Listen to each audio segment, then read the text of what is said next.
Assalamualaikum warahmatullahi wabarakatuh. Kenalkan, nama saya Taruna Dandi Auzan Firdaus dari kos MTU 8 Alfa, NIT 3062207. Kali ini saya akan mempresentasikan hasil kerja saya tentang presentasi Data Coding and Navigation. Langsung saja,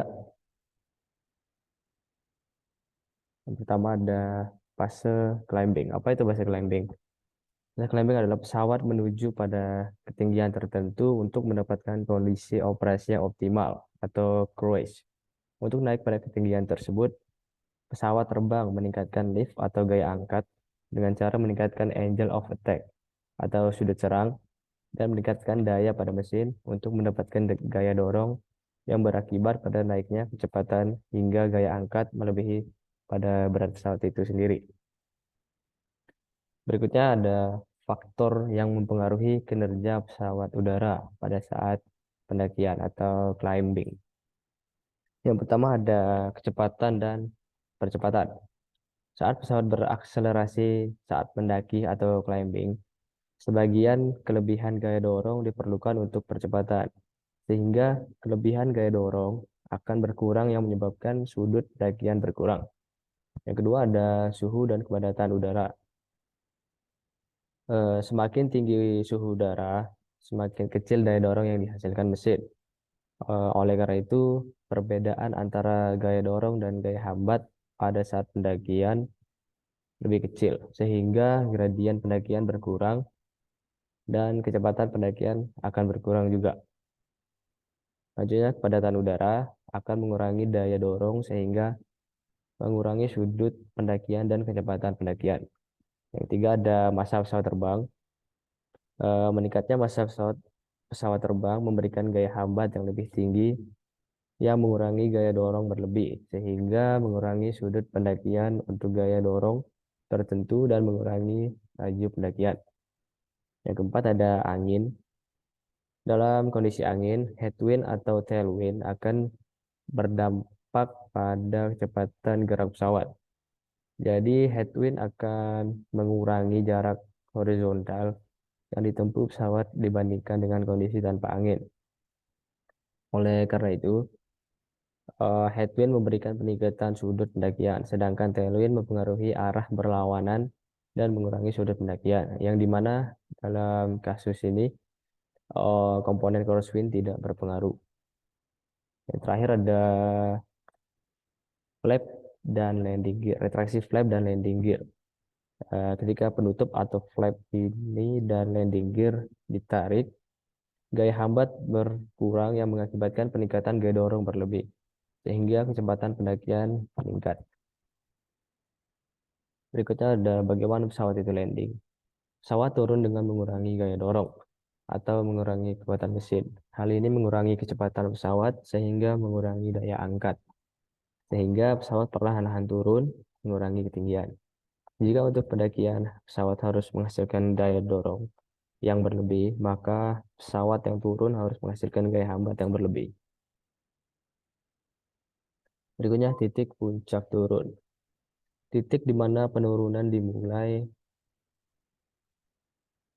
Titik di mana penurunan dimulai dari tingkat jelajah disebut titik top of descent atau TOD. Awak pesawat harus menghitung titik puncak penurunan untuk memastikan bahwa mereka tiba pada ketinggian yang tepat untuk memulai pendekatan. Adapun rumusnya, rencana penurunan 3:1. Berarti pesawat akan memerlukan jarak 3 mil laut untuk setiap 1000 kaki ketinggian pesawat di atas permukaan tanah.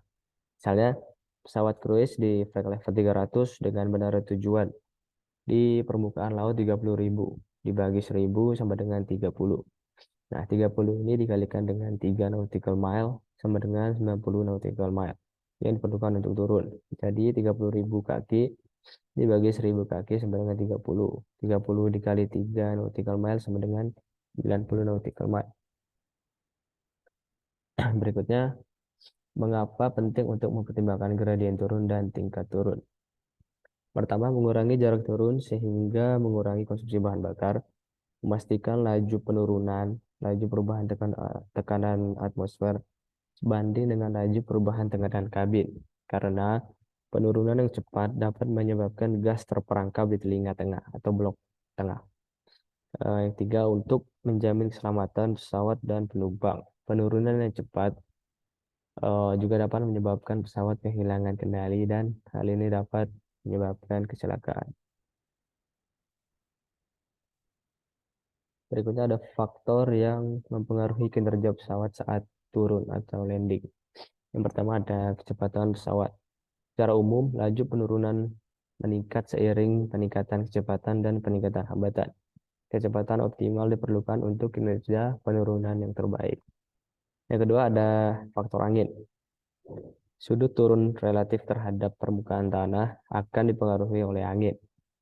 Angin mempengaruhi kecepatan gerak, jadi turunnya gradien juga akan terpengaruh. Headwind akan mengurangi kecepatan gerak sehingga mengurangi jarak horizontal yang ditempuh oleh pesawat dibandingkan dengan kondisi tanpa angin. Oleh karena itu, headwind memberikan peningkatan gradien penurunan. Hal ini penting untuk mengurangi jarak turun sehingga mengurangi konsumsi bahan bakar. Sementara tailwind mempengaruhi arah berlawanan dan mengurangi gradien penurunan. Yang ketiga ada faktor tekanan udara di kabin. Laju perubahan tekanan kabin harus sebanding dengan laju perubahan tekanan atmosfer, yaitu laju penurunan. Tekanan kabin mempunyai pengaruh yang lebih besar terhadap penurunan dibandingkan dengan laju pendakian. Sistem tekanan pada kabin dirancang untuk menghasilkan kondisi yang setara dengan kondisi di ketinggian sekitar 8.000 kaki. Yang keempat ada konfigurasi pesawat. Konfigurasi pesawat termasuk flap dan landing gear mempengaruhi gaya angkat dan tarikan pesawat. Gaya hambat total sebuah pesawat akan bergantung pada hambatnya konfigurasi. Ketika flap diturunkan, maka gaya hambat akan meningkat, mengakibatkan peningkatan gaya hambat berlebih.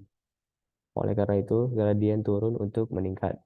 Hal yang sama terjadi ketika roda pendarat atau landing gear diturunkan. Gradien pun turun meningkat.